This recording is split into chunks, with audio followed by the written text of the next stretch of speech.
Praise the Lord, saints, and welcome to the Living Saints podcast. This podcast was created so that you might be encouraged by testimonies of God's faithfulness in the lives of everyday believers. Know that these people are extraordinary simply because of the yes that they have given to Jesus. If you believe in Christ, it is the same Holy Spirit that lives within them that lives in you. Today, Alisha and I are talking with Christian McDonald, one of our new friends, about the importance of Christ-like relationships and community. He shares with us his experience with grief and feelings of loneliness in his walk with Christ. This one is a really special conversation, so thank you for listening and enjoy. Okay, ladies and gentlemen, welcome to the Living Saints podcast. Woo woo. Today we have Mr. Christian McDonald. Yep. In the flesh. Come on. Dude, guys, Christian and I and Alisha met yesterday.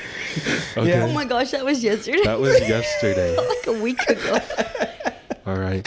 And it's been great. Christian is awesome. He's invited us into his home. Yeah. And he's hosted us so very well. Yeah, he's cooked Cooked us a meal, and coffee. We're going to have apple pie. so I'm just saying. Ugh, I know, right? It's been good. Yeah. Can I start us off with a prayer? Yeah, absolutely. See. Okay. Heavenly Father, thank you so much for this day. Just for this opportunity. It has just been pretty cool, God, just to meet new people at A2 and just everything, God. Just wow. I pray that just as we just all talk, I pray that we just invite you in, God.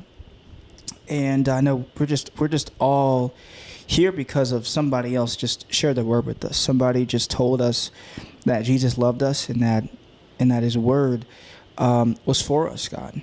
God, I just thank you so much just for everything, and I pray you just allow just this whole conversation to be authentic and just to give you glory, God. In your holy name, amen. Amen. Come on. All right. Let's jump in. Christian, we got to start with your testimony. We do. Okay. That's so funny. Cool. All right.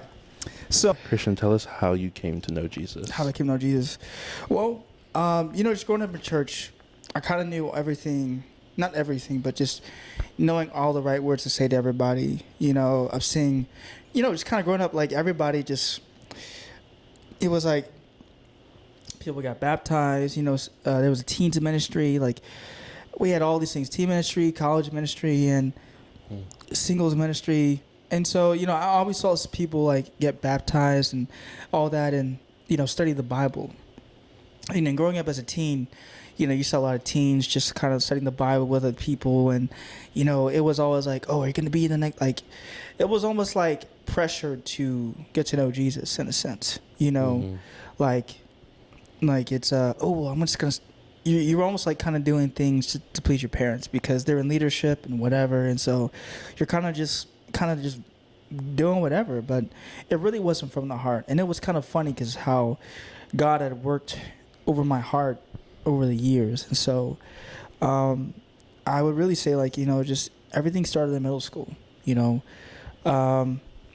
I didn't do any alcohol, nothing crazy like that, but it was like just one day I was reaching out to this kid at school, and I would just invite people over, because I just knew they didn't have friends. I was like, play some video games and have pizza or whatever. And just come over his house. He comes over to my place and he's exposes me to certain stuff. Yeah. And next thing you know, it was like that flipped my world upside down. And so he's like, oh, hey, this is pretty cool here. That's pretty cool. And I'm like, whoa, I grew up in church. I didn't know what this stuff was, And so then it didn't really, that was kind of like the seed that got planted in my heart, in my mind. But then stuff didn't actually get serious until like maybe 7th grade, 8th grade, where I liked this girl. And you know, I was like, I dressed up, man. I wore like a brown little blazer, and I wore a bow tie, and like for Valentine's Day I got her something, and then I liked her and everything, and I thought things were kind of going great, you know. But you know, I just found out there was like another dude that she had liked at the same time, you know. And so like, bro, I spiraled, man, into this really, really dark place where I just thought I was never good enough, you know. And I hated my size as a person, as a guy. I was like, because everybody was like bigger than me. All the girls I liked were like super pretty, whatever, but they always went for the guys that were like super, like athletes, you know, muscular, and you know, and then when I got in high school, I was like, you know what, I'm gonna hit that growth spurt where, like, you know, I'm just gonna get taller, I'm gonna get bigger. 9th grade happens, I'm still the same size. I'm like 125 pounds, bro, 120 pounds, and I'm just like, I was just known as the kid that just dressed up all the time, and you know, dressed up all the time. I always felt like I had to fit in. I was like just going through this really big identity crisis of just trying to figure out who I was. You know, I always felt like if I was just good enough, you know. And the thing that haunted me the most was just that the girl never said anything when she left me. She just left. And so in my mind, girl after girl, I was just that same girl that hurt me just kept coming back. I was like, I just can never figure out what the problem was. And I would be like, God, I hate you because I hate how you made me. I hate how like you just made me to be the small guy. Like I hate it because it feels like I can never ever get liked by anybody. You know, I'm like, man, God, I'm not trying to like, you know, sleep around, or, you know, I just want to love somebody, you know. And so I was just at a time I was at a dark place, and then you know, and so every time I would always go through this cycle where I would like a girl, think it was going really well, and the next thing you know, my best friend, somebody that I knew, would always pick him up, and then they would go with him, and that was like the same cycle over and over again. And the funny thing was, at that time too, there was this guy at church, and he was dating this chick. He was dating this girl at my church, but like he was reaching out to me, and like we would talk. He's like, all right, man, so we're gonna study the Bible. I'm like, all right, cool. Let's study the Bible together. Let's read some scriptures, whatever. Yeah. But like it never really hit my heart, and so I was like, kind of like, all right, it's whatever. It's cool. You know, the Bible's cool, but then I would still, every time like the Bible would come up, I'd always find some other girl I like, and so it was like the Bible would come up, and I'm like back and forth, and so I could tell God was trying to really get in my heart, but then I still wouldn't let him in. And it wasn't until like high school, and in high school I was super into like engineering in high school, so I was a part of this team where we built like prosthetic legs out of car parts and crutches. Wow. And I designed that part, and you know, I interned with this guy who makes prosthetic legs for like a summer. Like I was just really involved with engineering in school. I loved it so much. I found what I love, and you know, we were getting a lot of publicity, whole documentary with our engineering team. So it was like really cool what we were going through. But it was crazy because like even the success that we were having, I still felt super empty when I got home. I still felt like I didn't have enough.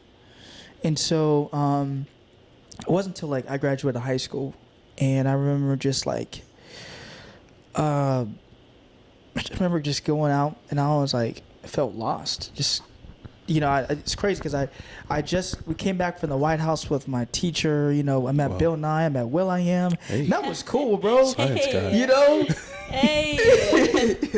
it was so cool because we went there for a Makers Fair. You know, so we were Washington D.C., going to different places, and like then, you know, the White House, and that was fun, and so that was a really cool time to experience as a young kid. You know, I bought a bow tie. I was super crazy in a bow tie, so I would like tie my own bow ties in front of people. It'd be all cool. I wore a sweater vest and all that stuff.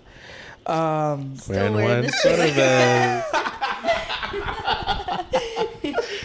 Well, yeah, you know. No, we ain't. I rock a sweater vest too, so don't worry. Yeah.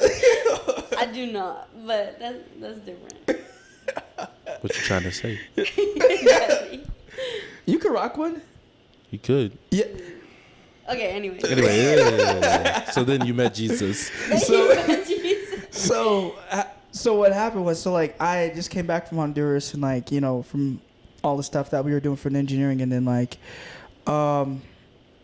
it's funny because the guy that reached out to me that actually, like, really, really caught my heart was the guy I really hated. Wow. It was funny, and I envied him in high school because he was the guy that was in church, singing when all the talent shows, and, like, next thing you know, like, all the girls were like, oh my God, he's so cute, he's so this, and I'm like, man, I don't like him, bro, like, because he got all the girls. I was like, man, how come he gets them and I can't get anything, And so, like, I got so frustrated with this dude. And then there was, like, one day I was skateboarding with my friends outside. We're at this park we go hang out at all the time. And, and next thing you know, it was like he comes up and he's like, hey, can I join you guys' group? And they're like, oh, yeah, sure. Yeah, cool. And I'm like, no, I don't want any else but exactly. And so there was one day, like, it was like a hot summer day. We all just go out to the park, and then some of the guys don't show up. Some guys leave, and then it's just me, Cole, and Jacob. And then next, Jacob's like, all right, I'm going home. And then next day it was just me and Cole, and I'm just like, oh man. It's like, how do we get here? Yeah. So the Holy Spirit. He and I are walking out. We're just walking. We're leaving, and next thing we just start talking about life. We're just talking about church, and he's like, "Yeah, man. Like, I would sing at church, but I'm on the side. I'm in sin with these people, and I'm doing this, and I'm like, what? Yeah." And then next thing you know, he's talking to me, and then, like, I'm talking to him, and he's just telling me about how he feels pressure and all this stuff, and I'm like, whoa, what? And so, like, we get talking about, like, just God and stuff, and so, like, that was, like, for the first time I felt like I could relate to somebody for a second. Wow. Yeah. And before him, there was, like, this other guy named, his name was Lindsay Dominguez. He's a really cool guy. He had his nice hair. It was great. It was cool. But, like, I remember him coming down to my church, and he talked to our teens ministry. He was just like, he talked about his past with the guys, and I was like, and that was another part where he talked about his addictions and stuff like that. And so it was like God had different parts just prying my heart open. Yeah. And then once I met Cole, it was like my heart started to change just a little bit. I started to get interested a little bit in God. Like, I think I knew about God, but I did not know my need for him. Okay. My need for Jesus. Yeah. And so what happened was just as time went on, he gives me this one day. I call him up. I'm having a hard day, and we meet up, and he's like, he gives me this book, and it's called Jesus Is. Okay. And so, like, the first chapter was Jesus is a friend, and so it talks about the story of Zacchaeus, and just how that interaction with Jesus and Zacchaeus, how, like, Jesus didn't judge him. Like, he was a short dude. I could relate to him because I was short. But then, like, there was also, like, that part of Zacchaeus where he felt like he had to prove himself because he was, like, a tax collector. He was hated amongst his people. Yeah. Like, and so, like, I just could relate to him. And I just remember that night where I just went to the Bible and I was like I was like, bro, I talked to Cole and I was like, hey, man, let's talk. We went outside, went to the park where we met, and then I was like, bro, I've been to church my whole life, but I have no idea who Jesus is. Wow. Yeah. And so then next thing you know, it was just like, I called a brother up from church, and I was like, hey, can you, like, study the Bible with me? Like, I really just need to know Jesus. Yeah. And so then for, like, 3 months, I really just spent time. God had to work on my heart. There were things I didn't want to let go of to really fully commit to Jesus. I think a part of me was still trying to hold on to these victories of my engineering program. I was like, all right, my plan, I'm going to do this. I'm going to go back after I graduate high school. I'm going to go back and I'm going to, like, just help this thing that we're doing. And I'm going to, like, be the one to, to make it all great. And, oh, he's the guy, he's the promised kid. And because I was kind of like the face of the program. Like, I was like, the right hand man of my teacher who taught me everything. And so his plan was like he wanted to have me as like his like successor, you know. And so that didn't work out. So he ended up taking a different job, and next, you know, the engineering program that we had was not like it used to be anymore. Everything just kind of fell apart, and I had realized I put all of this stuff in, all this stuff in this thing, and I was like, bro, I've made this my whole identity, like engineering, like women, relationships. I had made all this like my identity, and then I got baptized at 19. My dad had actually baptized me. Awesome. And so that was a cool time to do that. And then it was weird, just growing up, I always told me to get baptized. I was like, oh, that's so cool. And then I get baptized. I'm like, Dad, I don't feel anything. Am I supposed to feel like the sensation? And then he was like, It's nope. magic water. Yeah, you know, you think like I'm renewed, yeah. But like, it's like, no, it's like, he's like, son, it's not a feeling. This is a new way of life. Yeah. And then so like after that, it was just like, my journey with God just kind of took off a little bit, you know. Yeah. It wasn't bad. It wasn't good. It was just more of like, I was like, all right, cool. So then I got in campus ministry and then, and stuff like that. But that's kind of how like my journey of faith of how I met Jesus. Come on. That's Wow. awesome. That's awesome. That's So cool. good. And for reference, he's a PK. Not really Ish. PK, only ish. Ish. He grew up in church. He basically is a PK. He basically. I understand. I'm basically a PK. Like my uncle was pastor of the church. I'm basically a PK. Okay. You're PK by association. Association. Yeah, Exactly. yeah. So people don't understand the pains of not being able to claim you're a pastor's kid, but having to live like you're a pastor's kid. Okay. Exactly. It's just different. It is different. But you can't, because you're like a missionary's kid, and that's like the same thing. That's a lot of pressure right there. I'm a little bit different than the PK and the basically a PK. It's a different world. It's a different thing. It is? Yeah. Okay. Wow. So you came to know Jesus. Yeah. You know, you got baptized at 19. All right. So you're an adult now, essentially, basically, you know, and then where you started serving in your church, you're doing all the things as people say you should. And then what you were sharing with us a little bit about was how you really just started feeling burnt out. Would you call it that? Yeah, burnt out. You know, I think I think really for me, it's been more of like, I think my heart has just missed so much, like, of that intimacy amongst believers, where you just felt like, so like right after I got baptized, I think I just really, so I have to say this before I got baptized, I think another thing that really got me was John Mark. Let me say before I got baptized, there are a couple of main themes that really helped me out.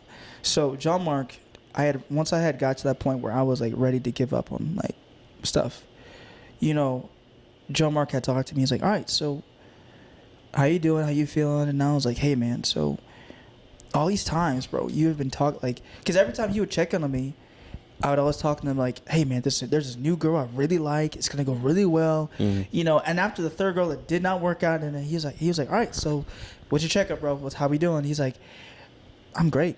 I said, bro, honestly, what was I thinking? I don't need these girls. Like, I was like, bro, I really just want God. He's like, oh, took you long enough. Wow. Hey, you know, Thank you, Jesus, for community. Yeah, but the cool thing was I think for me, I always saw God as like super proper and very. So I've always felt like I had to fit in a certain box or like pretend or feel like it, you know, and feel like I had to fit a certain way or I couldn't be honest about something. But what's crazy was how two different men showed me Jesus in two different ways. How John Mark, we would go to Bible study, but we would so he spent the whole summer at a summer at living at my parents' house. But really how we would go to Bible study, then when we get back home, we would play Call of Duty Zombies, bro. Yeah. And we're just playing zombies, and I'm like, bro, we're having so much fun, bro. And that's like, the joy that I felt about that was amazing, bro. And so then, Zali, man, that dude, he's got a special place in my heart because I remember after I got baptized, like we would go on double dates, right? So it'd be he and his girlfriend, and then me. I go take some other girl from church on a date. You know, we did a double date. It was cool, but like I remember we're in the car, we're driving. He's driving, and then I'm just talking to whoever, and I'm like, hey, yeah, whatever. And then we get out of the car and everything. And he's like, hey, let's talk for a second. I'm like, all right. He's like, hey. He's like, hey, bro. So when you're on a date, don't talk about you. Ask her questions. Oh. I was like, that's a so man right there. but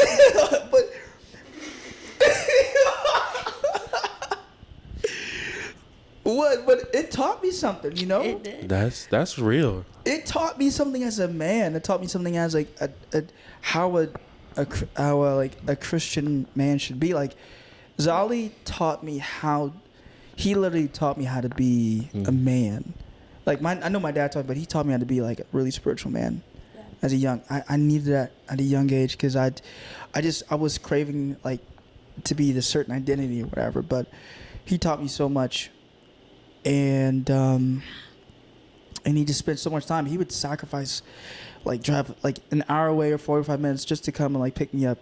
And then we drove back. He drove back to his apartment, and I stayed the night over there at his place, and we just go talk. And he talked about rugby, and like he was into rugby and all this different stuff. But just that heart of just being able to show me, because I think sometimes we make Jesus so complicated. Yeah. Like it has to be so upscale, and when it's just so simple, it's just sharing your life with somebody. Yeah. And literally, his life showed me so much. Literally,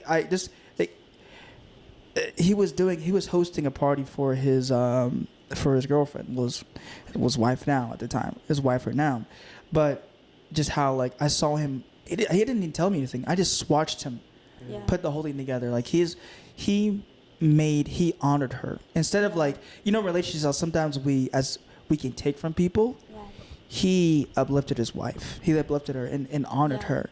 And how he did that was he got all her friends together, and they sat down together and they just talked about her. Mm-hmm. And they just encouraged her how great she was as a friend. And I was like, bro, this is so different.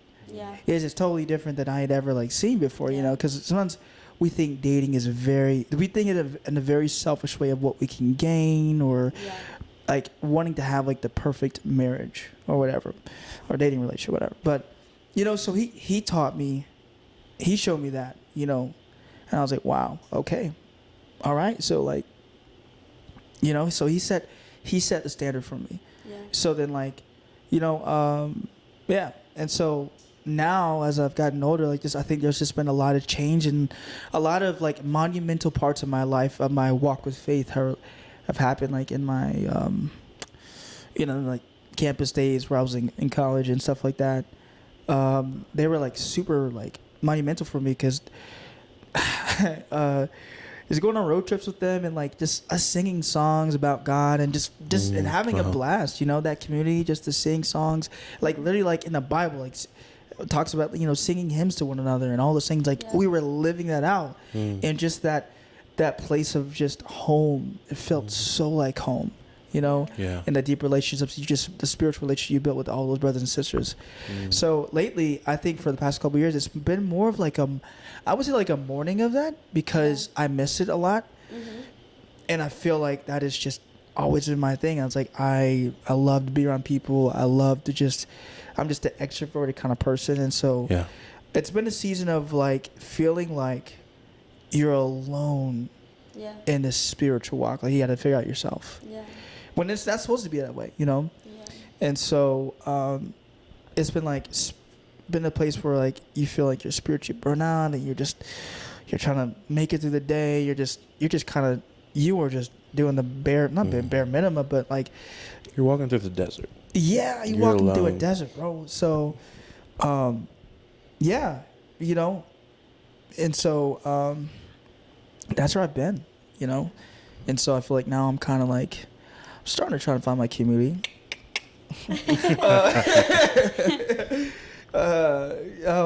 Yeah, so that's kind of how I'm at right now. Yeah, that's good. You got something?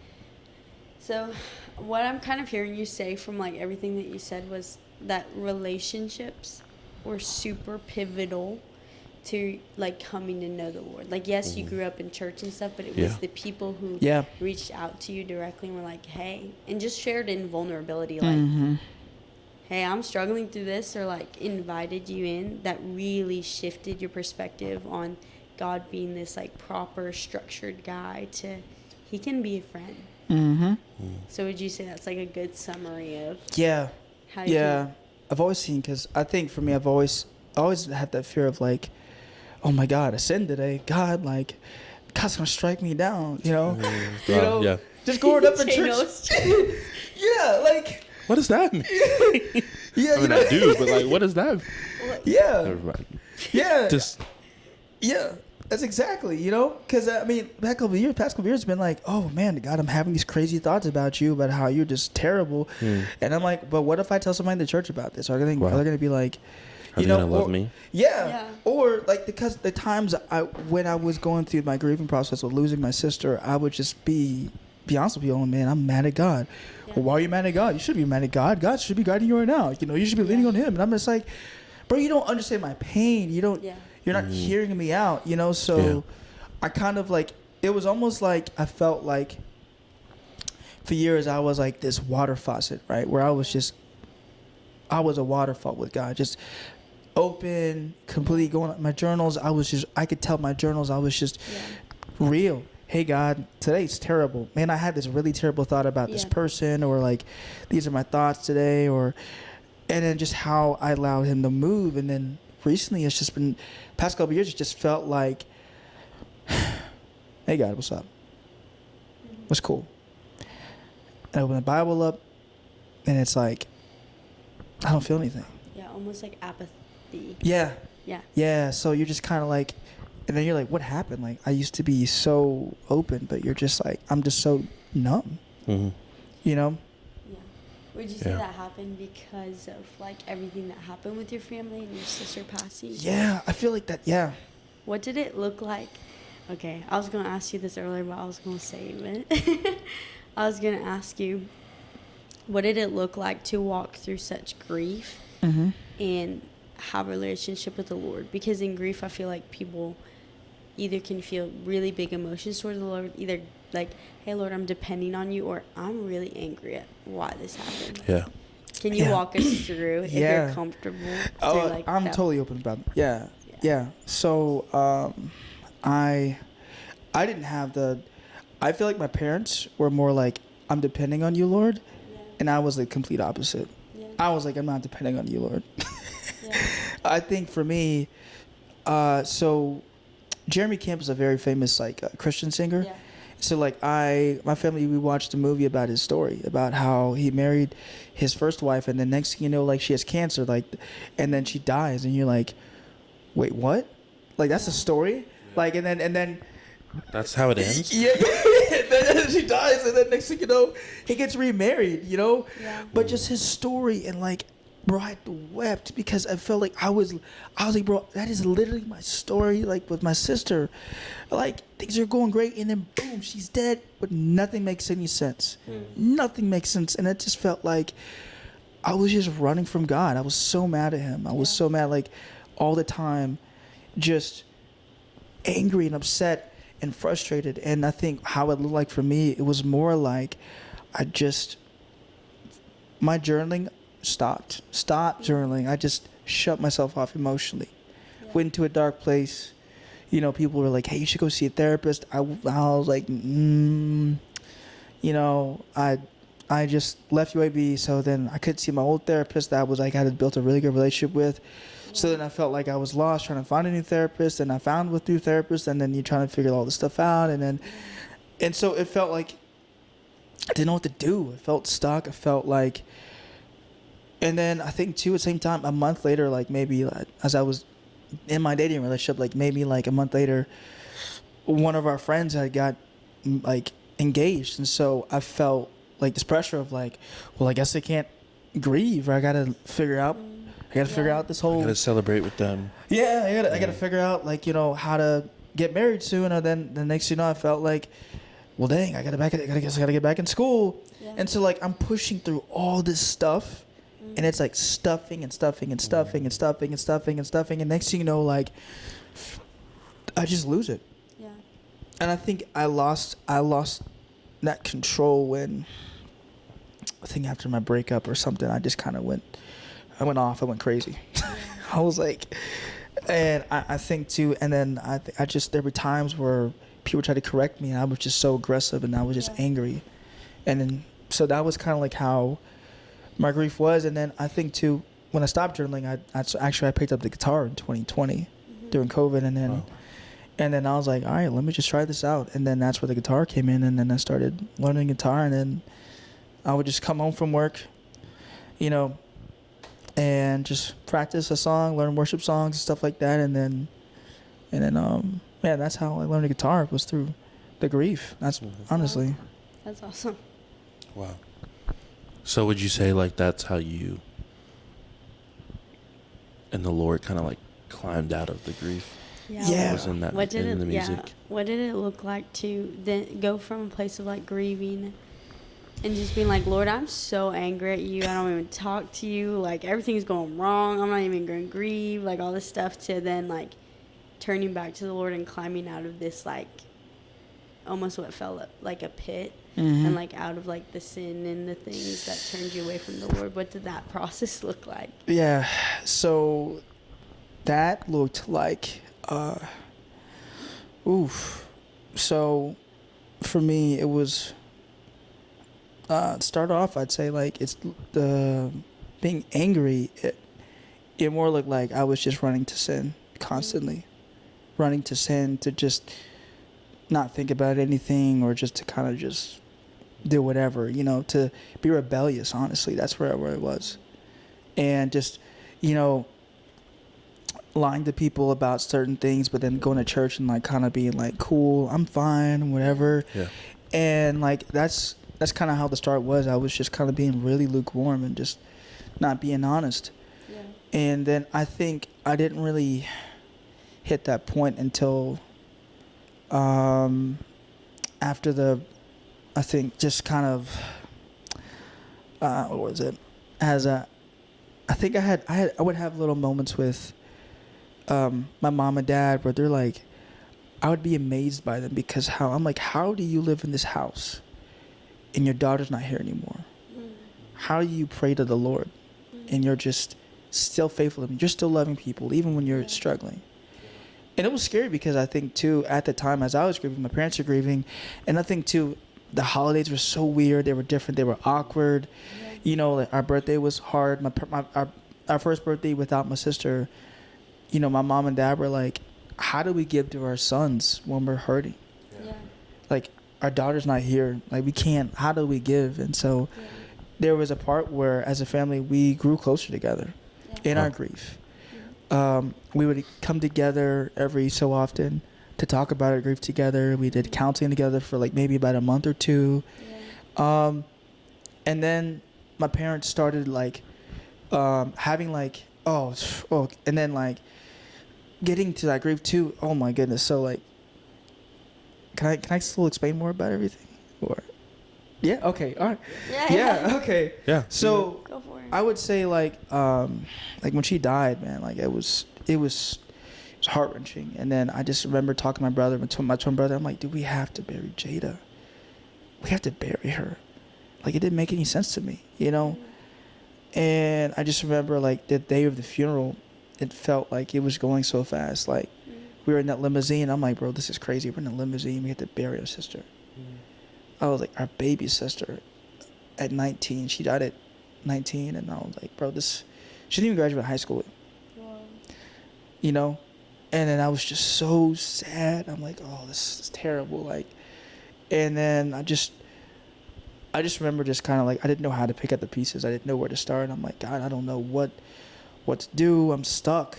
Like I'm lost. I didn't know what to do. I just, you know. And so I think I was looking for people just to talk to. I just felt like I was just looking for a community to hear my anger out, because I was angry. And so I feel like the more I was trying to express my anger with people about God and how I felt, like just to get some kind of relation, like the more they kept turning me down. The more they kept just saying, like, you shouldn't be mad at God. You shouldn't do this. And I'm just like, why are you, like, guys, I just want to talk. I just want to be open about my feelings and stop stuffing things. And so it was just felt like, well, if you're not going to listen to me, I guess I'll listen to somebody else. So I just turned to the world. I just turned to, because they listened to my group. They listened to all my pain and hurt. And so I'm like, if you're not going to hear me out in the church, gosh, you know? And so that's what I did, you know? And so that's why I went to the sin, because it felt like they heard me. Look at them. They're expressing how they feel. How come I can't express how I feel in the church? Is it because if I express how I feel, you're just going to judge me? Like, you know? And so I just felt so, like, lost. And so I just turned to one of my good friends, and then, you know, and that's just how I just felt comfortable. I just felt comfortable just to talk about, because they were just honest and real about how they felt. They were cussing. So I'm like, I'm going to cuss too. I'm like, get back into cussing. I'm going to do this. I'm going to do that. And they're cool. They're, you know, and like, I'm just going to do that because they hear me out. They listen to me. And you got to be real. Yeah, I could be real. And I just, that's all I wanted. I just wanted to be real and authentic, because I felt like I couldn't be real in that time. Wow. Yeah. And so I felt like I was in this bubble of just stuffing, and I just trying to, and I think too, I was just trying to figure out an identity of who I was.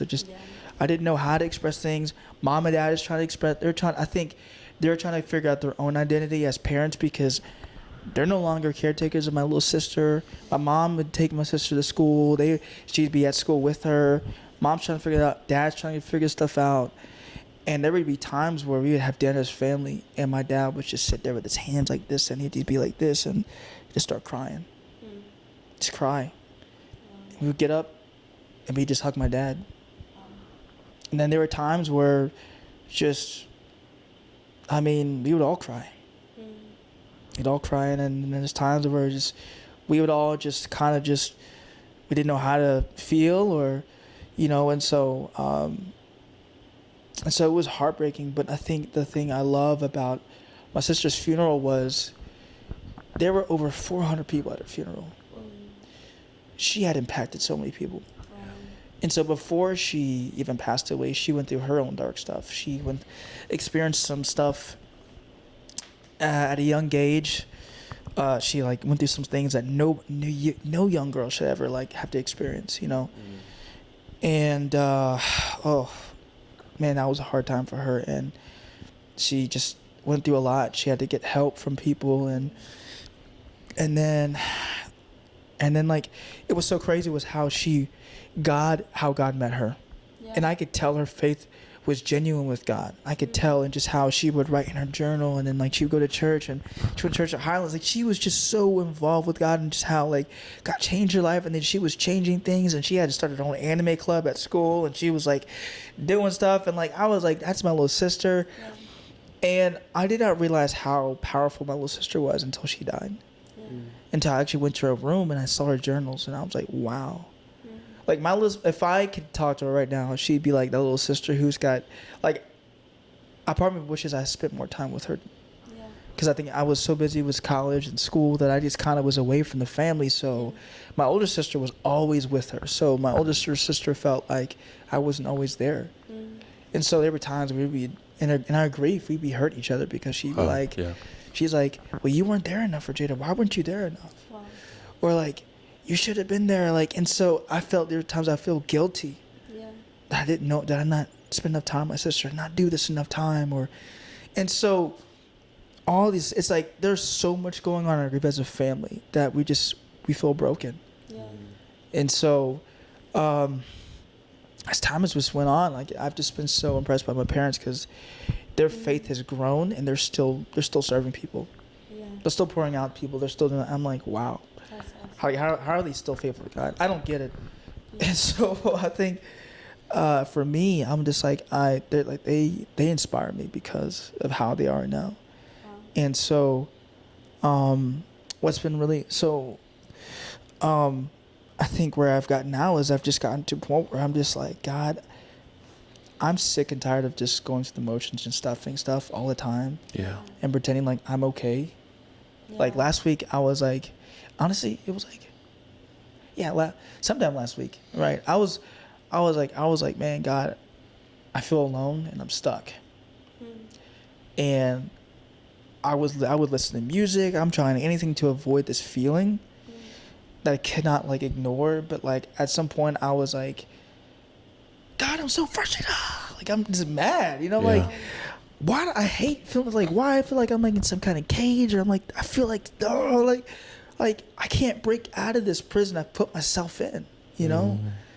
And I just felt broken and like just felt so angry and frustrated and stuck in my like just stuck, you know? Like I'm just ready to get out of this whatever crap I'm in, you know? Yeah. And I think God is just trying to get me to a point where it's like I have to give up everything. But I think part of giving up everything is facing the truth and giving up my doubts. Yeah. That I've been like stuffing up a lot. And so it's almost like at some point I have to say, am I going to face the doubts or am I going to let those win and allow me to stay where I'm at right now? Yeah. And so I think there's always, in any person's life, there's always comes where you have to make a decision to push through how you feel. Yeah. And I think sometimes I miss those mountain high experiences with those people. Yeah. But I think in order to get to the other side, I have to push through, but I got to also have people with me. Yes. I got to have people with me to in that journey, because I think it sucks when you're like in your own head and you're like stuck for a while. So I told my buddy, I said, bro, like past 3 years, I feel like I've been living in my head, just kind of going through the motions. Yeah. Just kind of like wanting to experience stuff, but really not experiencing true relationships and being present and actually loving other people, but still feeling selfish and holding back, and not really fully like embracing the part where God really wants me to just be there, you know. So Hey guys, so that was part 1 of our conversation with Christian McDonald. It was a little bit longer than we normally do, so we thought it would just be best to go ahead and divide it up into 2 separate parts, so that way you guys can choose, you know, how to manage the full episode. So look forward, because next week we're going to do 2 episodes in a row. Next week, the second part of Christian's episode is going to come out, which actually means that 3 episodes are going to come out in a row this week, next week, and also again next Friday. We have a really cool episode that's going to air. So thank you so much, guys. Thank you for listening. I hope you enjoy.